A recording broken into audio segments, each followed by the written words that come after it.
Ассалому алейкум тамошобинони азиз. Нашри барномаи иттилоотии ахборро мустақиман аз телевизиони Тоҷикистон манзуратон нигар кунем. Ба гуфтаи олимони соҳаи тиб яке аз роҳҳои пешгирӣ аз паҳншавии бемории сироятии коронавирус ин риояи гигиенаи шахсӣ мебошад. Сокинонро зарур аст дар ин рӯзҳо барои пешгирӣ аз паҳншавии бемории мазкур ҳангоми ба кӯча баромадан ҳатман аз ниқобҳои муҳофизатии тиббӣ истифода намуда дар ҷойҳои серодам фосилаи иҷтимоиро риоя намояд. Мутаассифона имрӯз баъзе аз сокинони мамлакат ба фориғболӣ роҳ медиҳанд, ки ин боиси хуруҷ намудани ин беморӣ мегардад. Манучери Сулаймон бо истифода аз андешаҳои мутахассисони соҳаи тиб доир ба риояи гигиенаи шахсӣ гузориш омода намудааст.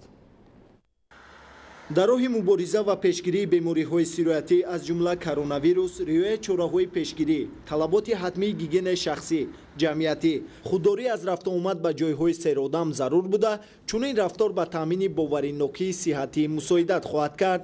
дар ҷумҳурии Тоҷикистон ҳолатҳои сироятёбӣ ба бемории COVID-19 вуҷуд дорад. дар ин робита ҳар як фард бояд бо зиракӣ ва тафаккури солим аз тавсияи мутахассисони соҳаи тиб истифода намояд. ҳангоми истифода аз хизматрасониҳои нақлиёти ҷамъиятӣ бо худ доштани маҳлулҳои безараргардонӣ, моеъҳои антисептикӣ ба манфиат буда эҳтимоли сироятёбиро ба ин ё он бемориҳо коҳиш медиҳад. кормандони муассисаи давлатии маркази назорати давлатии санитарию эпидемиологии ноҳияи Шоҳмансури шаҳри Душанбе дар нуқтаҳои серодам ва ё мавзеъҳои хӯроки умум, марказҳои тандурустии ноҳия бо масъулин ҷиҳати риояи қоидаҳои беҳдоштӣ корҳои фаҳмондадиҳӣ гузаронданд. ягона роҳи пешгирӣ мондан аз ин беморӣ ин гузарондани ваксина бар зидди ин беморӣ ва риоя намудани қоидаи гигиенаи шахсӣ мебошад.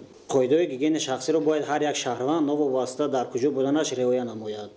дар кӯчаву хиёбонҳо, бозору мағозаҳо мо имрӯз мебинем, ки бисёре аз шаҳрвандон қоидаи гигиенаи шахсиро риоя наменамоянд, реҷаи ниқобро вайрон карда истоданд, ки ин боиси паҳншавии бемории коронавируси нави COVID-19 оварда мерасонад. пешгирии бемории коронавируси COVID-19 ин гузарондани ваксина мебошад. имрӯз дар мамлакати мо ваксина таъмин аст. аз ҳама шаҳрвандон хоҳиш карда мешавад, ки дар гузарондани ваксина бар зидди ин беморӣ фаъол бошанд. хоҳанд, ки худ ва аҳли оилаи худро аз ин беморӣ нигоҳ доранд, бояд бар зидди ин беморӣ ваксина гузаронанд. тавре мушоҳида гардид, барои пешгирӣ аз паҳншавии бемориҳои сироятӣ дар даромадгоҳҳои марказҳои саломатӣ ва ошхона пеш аз даромадан ҳарорати шаҳрвандон санҷида, дастонашонро бо маҳлулҳои махсуси антисептикӣ безарар менамоянд. қоидаи гигиенаи шахсӣ гуфта шахс онро дар назар дорад, ки пеш аз ҳама бояд дастони худро ҳангоми ба хона ворид шудан ё ба коргоҳ даромадан, ҳангоми аз кӯча ворид шудан, дар маҳлуле ки дар таркибишон спирт доранд, бояд тез тез безарар гардонанд, дастони худро тамиз гардонанд ва ҳангоми ба хона дохил шудан бо оби ширгарм ва маҳлулҳои собуни моеъ дастони худро шуста баъд ба хона ворид шаванд. ҳангоми адса задан ё ки сулфа кардан ҳатман бояд даҳони худро бо матои пахтагин ё бо кунҷи орин пӯшонидан лозим аст. дуюм ин риоя намудани масофаи иҷтимоӣ байни ҳамдигар. имрӯз аллакай дар автобусу микроавтобусҳо мо мушоҳида менамоем, ки бисёре аз шахсон фосилаи иҷтимоиро риоя нанамуда ба ҳамдигар бисёр наздик раво мекунанд. ин ҳам боиси дубора паҳншавии ин бемории коронавируси нави COVID-19 оварда мерасонад. бояд ҳар як шахс пеш аз ҳама агар хоҳад, ки худ ва аҳли оилаи ӯ аз ин беморӣ эмин бошад, қоидаи гигиенаи шахсӣ ва реҷаи ниқобро ҳатман риоя намояд. тадбирҳои мазкур танҳо барои ҳифзи солимии аҳолии мамлакат буда, шаҳрвандонро зарур аст ҳангоми аз хона баромадан ҳатман аз ниқобҳои муҳофизатӣ истифода намуда, масофаи иҷтимоиро нигоҳ дошта, гигиенаи шахсиро риоя намоянд. идомаи ахбор бо мусоидати вазорати фарҳанг ва муассисаи нашриявии адиб силсила китоби ахтарони адаб дар 50 ҷилд бо сифати баланд ба нашр расид.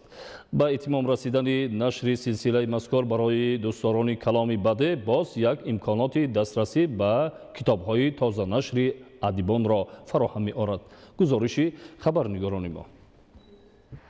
нашри силсилаи панҷоҳ-ҷилдаи ахтарони адаб барои роғибони каломи бадеъ тӯҳфаи арзишмандест ки дар он осори адибони тоҷик аз одамушуъаро абу абдуллоҳи рӯдакӣ то адибони муосирро дар бар мегирад. Дар таърихи даврони истиқлоли тоҷикистон нашри силсилаи китоби ахтарони адаб аз ҳисоби фонди захиравии президенти ҷумҳурии тоҷикистон бо сифати баланд бори нахуст ба пуррагӣ нашр гардидааст. тавассути ташкилу баргузории намоиш фурӯши китобҳои тоза нашр аз сӯи муассисаи нашриявии адиб ки солҳои охир дар шаҳру ноҳияҳо ва пойтахти мамлакат шаҳри душанбе чандин маротиба ба роҳ монда шудааст, сокинон имкони бештари дастрасӣ ба асарҳои адибони классику муосирро пайдо карданд. маҳз амалӣ намудани чунин иқдом барои иштирокчиёни озмуни ҷумҳуриявии фуруғи субҳи доноӣ китоб аст ки тӯли 3 соли охир таҳти сарпарастии бевоситаи президенти ҷумҳурии тоҷикистон муҳтарам эмомалӣ раҳмон баргузор мегардад, имконияти бештарро ҷиҳати дарёфти китобҳои тозанашр фароҳам хоҳад овард.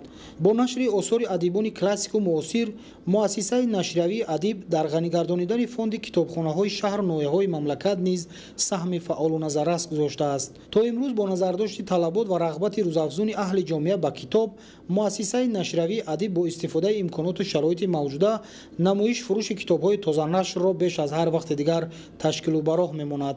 маврид ба таъкид аст ки рӯзи 10 феврали соли равон дар толори китобхонаи миллии тоҷикистон бо иштироки олимону адибон, намояндагони муассисаҳои илмиву фарҳангӣ ва иттиҳодияҳои эҷодии кишвар маросими рӯнамоии силсилаи 50-ҷилдаи ахтарони адаб ва китобҳои дигари тозанашр ки тавассути муассисаи нашриявии адиб ба таб расидаанд баргузор мегардад. ҳамчунин дар ин рӯз барои алоқамандони китоб дар саҳни китобхонаи миллии тоҷикистон намоиш фурӯши китобҳои тозанашри нашриёти адиб ба роҳ монда хоҳад шуд. идомаи ахбор. дар шаҳру ноҳияҳои вилояти Суғд бо татбиқи барномаҳои давлатӣ ва саҳми соҳибкорону аҳолӣ бунёди биноҳои нави замонавӣ ва муҷаҳҳазгардонии муассисаҳои таҳсилоти миёнаи умумӣ ва томактабӣ тадбирҳои зарурӣ анҷом дода шуданд. давоми як соли гузашта бошад ҳаҷми бештари корҳо амалӣ гардиданд. гузориши Равзали Раҳмон ва Илёс Бобоҷон. дар маҷмӯъ дар шаҳру ноҳияҳои вилояти Суғд 53 иншооти соҳаи маориф бо 10730 ҷойи нишаст, ҳамчунин 330 синфхонаи иловагӣ дар назди 39 муассисаи таълимӣ бо 9070 ҷойи нишаст, бинои иншооти 8 муассисаи томактабӣ бо 1660 ҷойи нишаст, 4 толори варзишӣ ва 2 майдони варзишӣ сохта ба истифода дода шуданд. тадбирҳои сохтмону навсозии бинои синфхонаҳо бо дар назардошти афзоиши аҳолӣ, зиёд шудани шумории кӯдакони синни мактабӣ ва таъмин бо ҷойи нишасти меъёрӣ амалӣ карда мешаванд. бо ин мақсад дар деҳоти ноҳияи Бобоҷон Гафуров биноҳои 6 муассисаи таълимии миёнаи умумӣ ва томактабӣ бунёд ва 1780 ҷойи нишаст зиёд карда шуд. дар минтақаҳое ки аз ҷумла дар деҳаи шайхони ҷамоати деҳоти Очиқлачик муассисаи таълимии навбунёд рақами 17, инчунин дар деҳаи Тимурмелики ҷамоати деҳоти Додобои Холмаатов ки ин деҳаи навбунёд ба ҳисоб меравад ва аз маркази деҳаю ноҳия дур мебошад, бинои нави таълимӣ иборат аз 6 синфхона барои 160 нафар хонанда сохта ба истифода шуд ва ин албатта барои баланд бардоштани сатҳи донишандозӣ ва боз ҳам бештар ҷалб намудани хонандагон кӯдакони синни мактабӣ ба муассисаҳои таълимӣ мусоидати калон расонид. биноҳои муассисаҳои таълимӣ дар асоси лоиҳаҳои замонавӣ барои 320 то 640 ҷойи нишаст сохта шуданд ки тарҳу намуди ҷолиб доранд ва мутобиқ ба талаботи соҳаи маориф мебошанд. бо бунёди ин биноҳои муассисаҳои таълимӣ дар деҳаҳои Анзоб ва Зерободи ноҳияи Айнӣ, Шайхбурҳон, Исмоил ва Хистеварзи ноҳияи Бобоҷон Гафуров, деҳаи Ободӣ ва шаҳраки Шаҳристони ноҳияи Шаҳристон, деҳоти Нофароҷу Зарҳалоли шаҳри Истарафшан, деҳаи Патари шаҳри Конибодом, деҳаи Сангтӯдаи ҷамоати деҳоти Ворухи шаҳри Исфара ва ғайра барои фарзандон шароитҳои муосири таҳсил фароҳам оварда шуданд. дар ҷодаи баланд бардоштани сатҳу сифати таълиму тарбия муассисаҳои таълимии типи нав ва хусусӣ нақши муҳим доранд. дар шаҳру ноҳияҳои вилояти Суғд муассисаҳои таълимии миёнаи умумӣ ва томактабии хусусӣ таъсис ёфта, биноҳои ин муассисаҳо бо тарҳу лоиҳаи ҷолиб бунёд карда мешаванд. соли 2021 дар вилояти Суғд биноҳои 5 кӯдакистони хусусӣ ва 4 муассисаи таълимии хусусӣ дар шаҳрҳои Хуҷанду, Бӯстон, Исфара ва ноҳияи Бобоҷон Гафуров сохта ба истифода дода шуданд. биноҳои хуштарҳу замонавӣ бо саҳми муассисони мактаби Оксфорд ва мактаби Пулотов, кӯдакистонҳои хусусии Хуршеди Истиқлол ва Меҳросо дар шаҳри Хуҷанд, мактаби Ворисони илм дар шаҳри Бӯстон, кӯдакистони хусусӣ дар деҳаи Чоркӯи шаҳри Исфара ва бо саҳми муассисони кӯдакистонҳои хусусии Шукуфаҳои Истиқлолу махзани илм ва мактаби Дурахшандагон дар ҷамоати деҳоти Хистеварзи ноҳии Бобоҷонгафуров сохта дар онҳо шароитҳои муосири таҳсил фароҳам оварда шудаанд.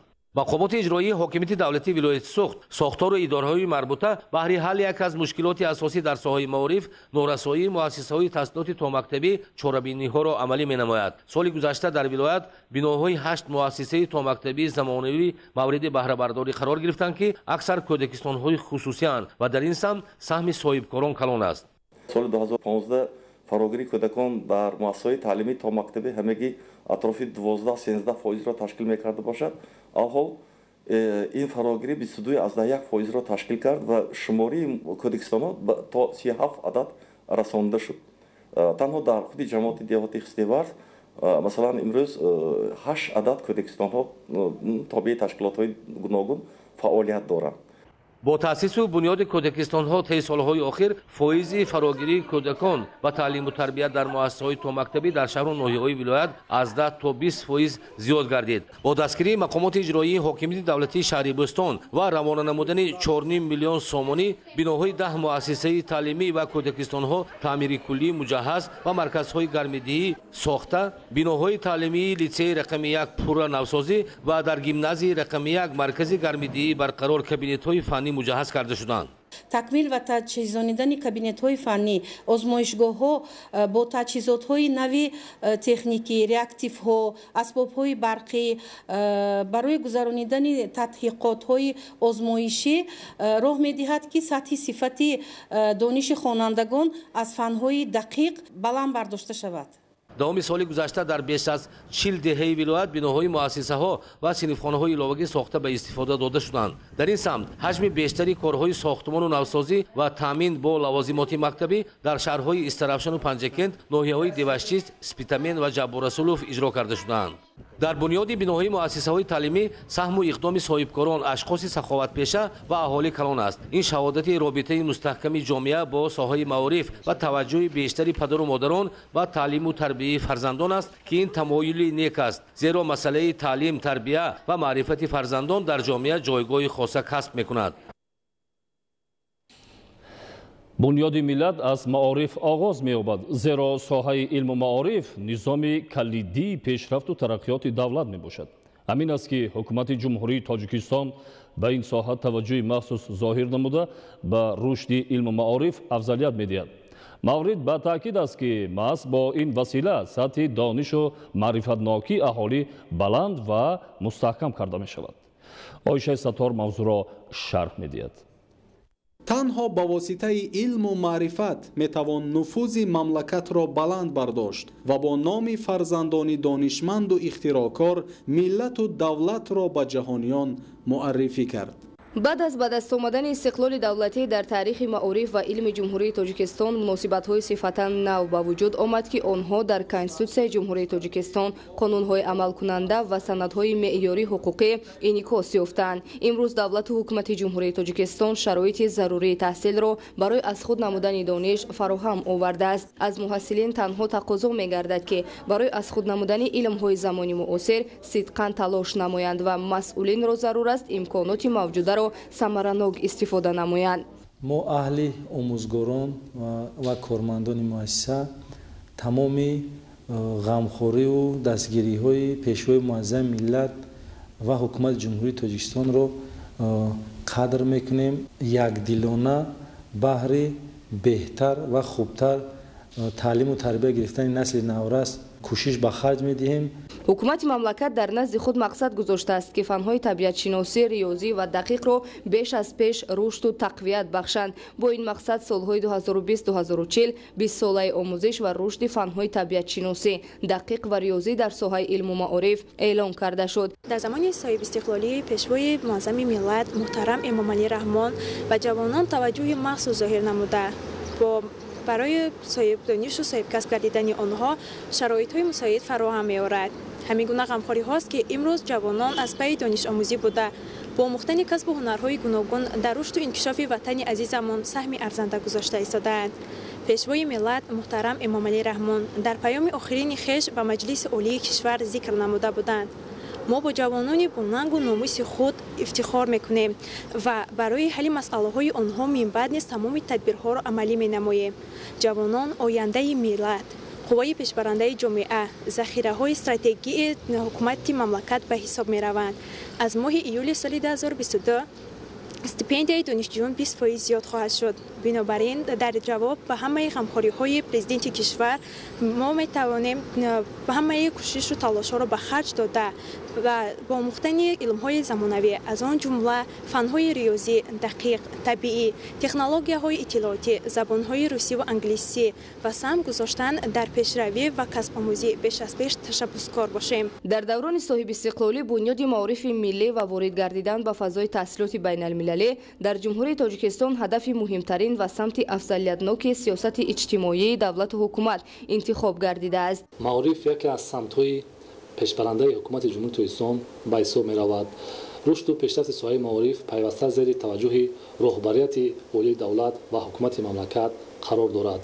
این است که سال تا سال با دستگیری پرزیدنت مملکت در سراسر جمهوری مؤسسه‌های تعلیمی با شرایط‌های زمانوی ساخته به استفاده داده می‌شود. این روند باعث شد که تعلیم زبان‌های خارجی مخصوصاً روسی و انگلیسی در تمام مؤسسه‌های تحصیلاتی میانه عمومی، میانه کسبی و عالی باز هم بهتر به راه مانده شود. طبق معلومات در دوران استقلال دولتی برای مؤسسه‌های تحصیلات میانه و عالی کسبی زیاده از 315,000 متخصصان رویه آموزگاری از جمله 115,000 نفر در مؤسسه‌های تحصیلات میانه کسبی تیار کرده شده است. عایشه ستار، فیروزی موسی، اخبار. برنامه اخبار را ادامه می‌دهیم. مسابقه جهانی آید به дзюдо گراند سلام در پاریژ انجام یافت. مسابقه با اشتراک 291 ورزشگر از 53 دولت 2 روز ادامه کرد. ورزشگران طبق قاعده‌های дзюдо در 14 وزن برای به دست آوردن جایهای افتخاری تلاش نمودند. شرح بیشتر موضوع در گزارش رحمتشاهی عابد.